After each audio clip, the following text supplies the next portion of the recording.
Did you know that 31% of people who are selling products on Amazon are making less than $500 a month in sales? That's not even profit. Now, some of you guys are gonna hear this and get super scared and think, wow, Amazon's so hard. But when I hear this, it just shows me that nobody knows what they're doing and the level of competition is so low because everybody's failing. And if we can just be better than majority of the people here and not make the same mistakes that they're doing, then we can easily be successful. And there's 4 main reasons why your products are gonna fail when you're doing Amazon FBA. And in today's video, I'm gonna take a deep dive into each one of these 4 categories. And you need to make sure you understand all 4 of these because if you mess up on even just one of these, your product's gonna fail.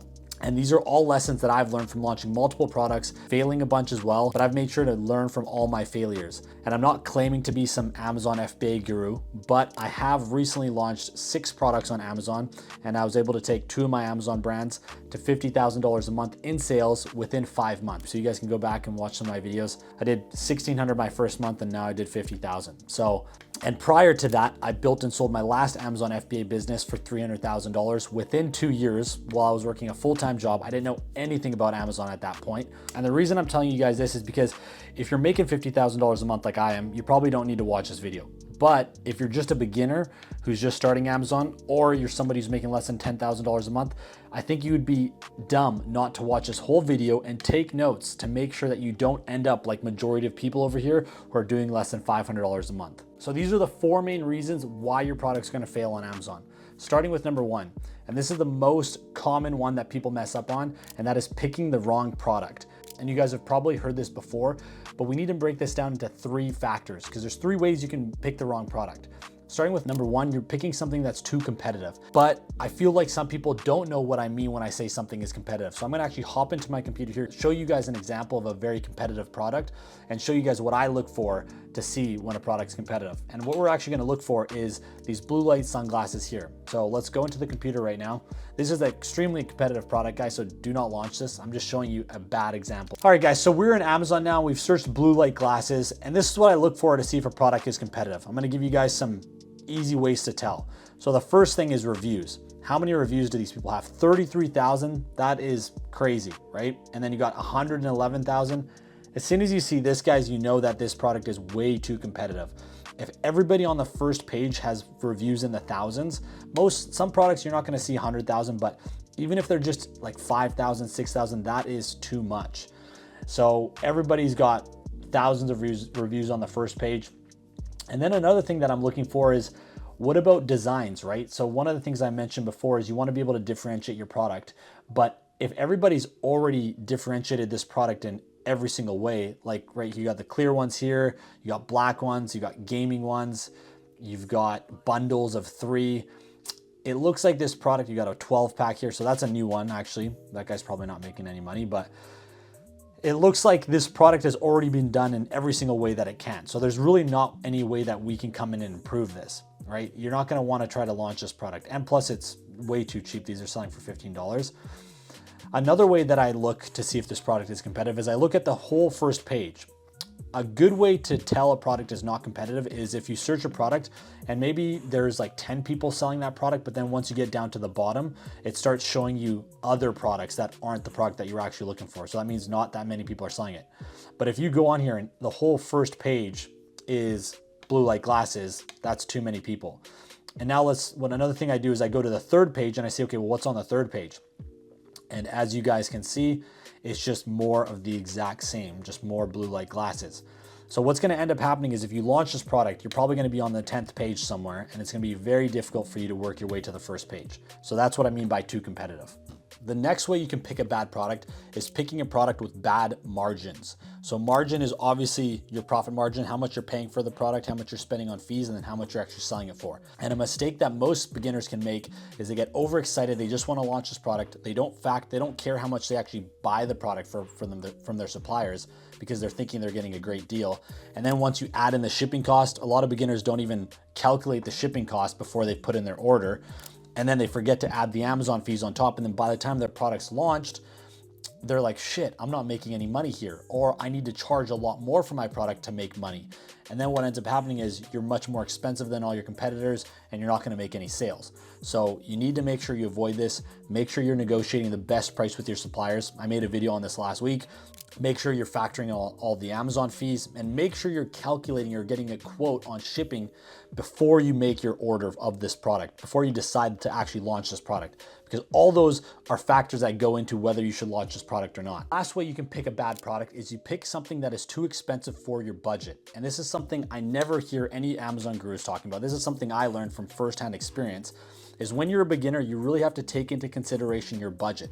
So if you're only starting with $5,000, it doesn't make sense for you to launch a product that costs $30 to make, right? And I see all these gurus making these ads on YouTube where it's like, hey, you know, I can buy this product for $30 and sell it for $100 on Amazon. And I can make $50, blah, blah, blah. I mean, yeah, you can make great margins and it's less competitive to launch more expensive products.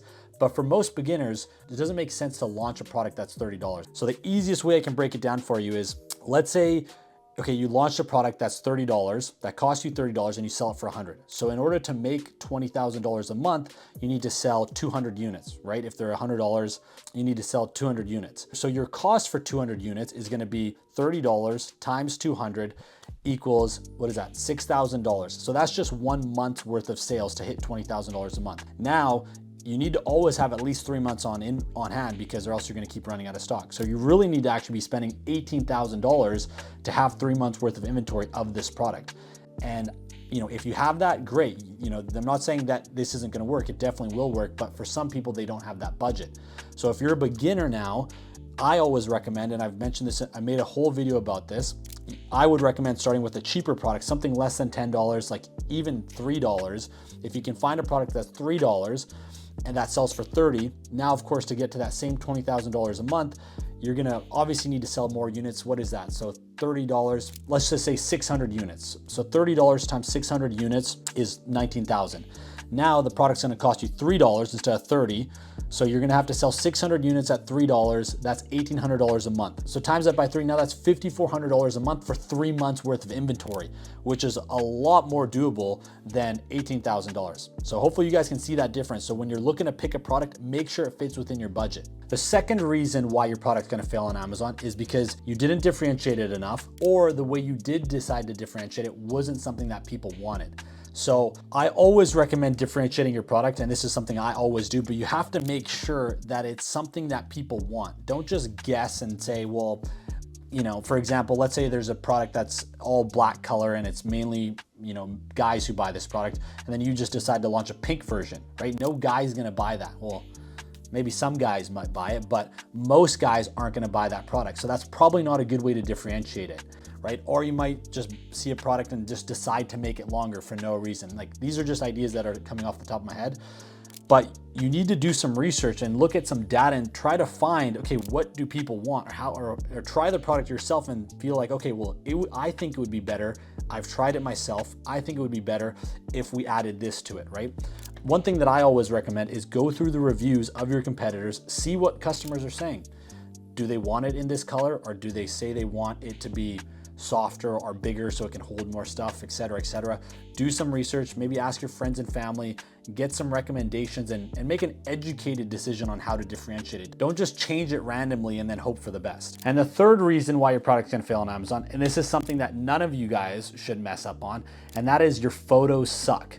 And this is something that is so easily avoidable, guys, because you can just hire professional photographers to take photos. So don't do the whole, you know, DIY and try to do your photos yourself. Just hire a professional, because your photos are everything. Your main image and all your other supporting images are what is essentially gonna sell your product. So you don't wanna cheap out on this. Make sure that you're doing a very good job at deciding which photos to post. Look at your competitors, look at how they're really pushing the benefits of this product and how it can help people and convince them why to buy it. So this is something very common sense, guys. Just hire a professional to take your photos, and don't be doing your whole, you know, at your house in your little photo box with your iPhone kind of garbage. And the last way your product's gonna fail on Amazon is if you don't know how to do advertising. And this is probably the most difficult for beginners, because if you don't know how to run ads on Amazon, or if you don't know how to set up ads or optimize ads, then you're probably not gonna be successful. So I can make a whole video on this separately, but to sum it up quickly, when you launch your product on Amazon, you're obviously gonna be on the last page. So now in order to get your product to the first page, you're gonna need to make sales. And how do you make sales? Well, either you can get some friends and family to buy it, which we always recommend. You can get some reviews that way, but you need to start pushing PPC ads, which is when you go on Amazon, you see the sponsored tag above the product. That means that someone's paid to put it there. So you do that, it'll boost up to the front and get some sales that way. Or a lot of people nowadays are, doing marketing on social media, TikTok. So you can do a lot of free marketing on these social media sites and try to get traffic from those over to your Amazon listing for free, or you can spend money on PPC on Amazon. And that's what I mostly do and what I mostly recommend.